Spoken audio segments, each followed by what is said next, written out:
हमारे रहते आप बेरोजगार क्यों हैं? सरकारी नौकरी की सबसे अच्छी तैयारी, सबसे अच्छे अध्यापक, सबसे कम फीस, हरियाणा का नंबर 1 कोचिंग सेंटर ICS।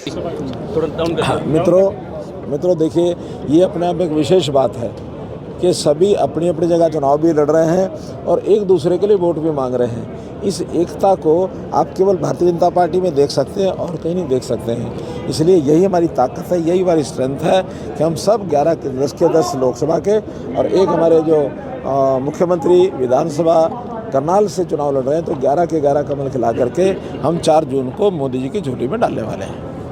क्या मुद्दे लेकर चल रही है बीजेपी? देखिए, सुशासन के नाते या मोदी जी के जो 10 साल की अचीवमेंट्स हैं, वो सब कांग्रेस की 55-60 साल की जो अचीवमेंट्स हैं उन पर भारी पड़ रही हैं। बल्कि 55-60 साल में जो कांग्रेस ने जिस प्रकार की समस्याओं को उलझाया है, उन समस्याओं को सुलझाने का काम भी भारतीय जनता पार्टी कर रही है। उदाहरण के रूप में नेहरू जी ने स्वयं इस जम्मू कश्मीर की समस्या को उलझाया। 370 जो लागू की गई, केवल उनके ही कहने पर लागू की गई। इसको हटाने के लिए हम वर्षों से संघर्ष कर रहे थे, लेकिन मोदी जी, अमित शाह जी की जोड़ी ने 370 को समाप्त करके जम्मू कश्मीर को इस देश का एक अभिन्न अंग बनाया। एक बहुत बड़ी अचीवमेंट है, कहने को बड़ी सामान्य लगती होगी, लेकिन देश के नाते बहुत बड़ी है। अब मोदी जी की सरकार में जो एक नक्सलाइट का गलियारा बना हुआ था, यानी अगर आप देखें तो बिहार, छत्तीसगढ़, झारखंड, महाराष्ट्र, मध्य प्रदेश, ये सब क्षेत्रों के अंदर बीच बीच में गलियारा, आने दो भाई जरा थोड़ा आगे,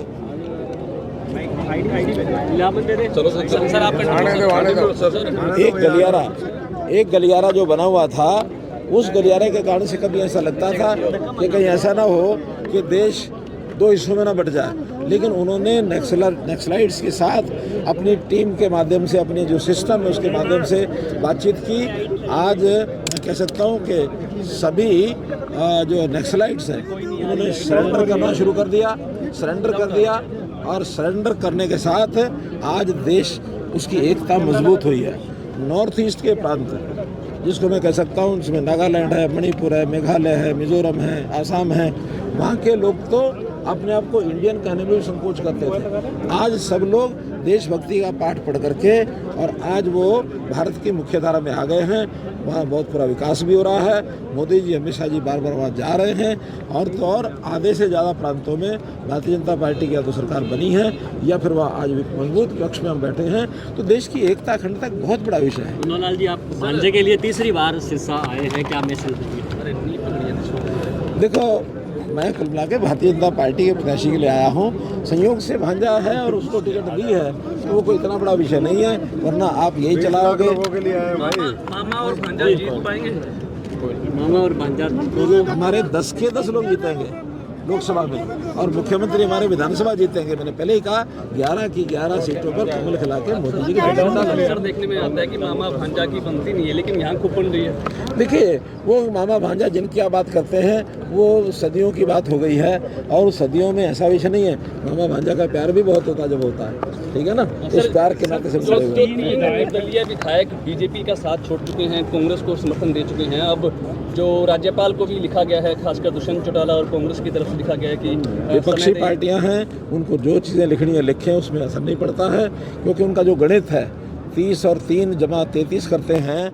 अगर वो फ्लोर पर आएंगे, अगर उसमें से 23 को भी संभाल के रख सकें तो बड़ी बात होगी। ऐसा नहीं है कि वही कुछ कर सकते हैं। हमारे पास भी बहुत से संबंध हमारे अंदर रहते हैं, चाहे वो जजपा के लोगों से हैं, चाहे हमारे कांग्रेस के लोगों से हैं, क्योंकि अभी तो अविश्वास प्रस्ताव लाने की कोई संभावना लगती नहीं है। लेकिन अगर कोई इस प्रकार की स्थिति बनती है तो फ्लोर टेस्ट होगा, और उस फ्लोर टेस्ट में सबसे पहले उनकी बात तो तब मान्य होगी जब गवर्नर साहब उसमें संतुष्ट होंगे, और वो हेड काउंट्स के नाते से लोगों की, जो व्यक्तिगत विधायकों की हाजिरी लेंगे, तभी तो जाके बात होगी। खाली पेपर पर लिखने से कुछ नहीं होता।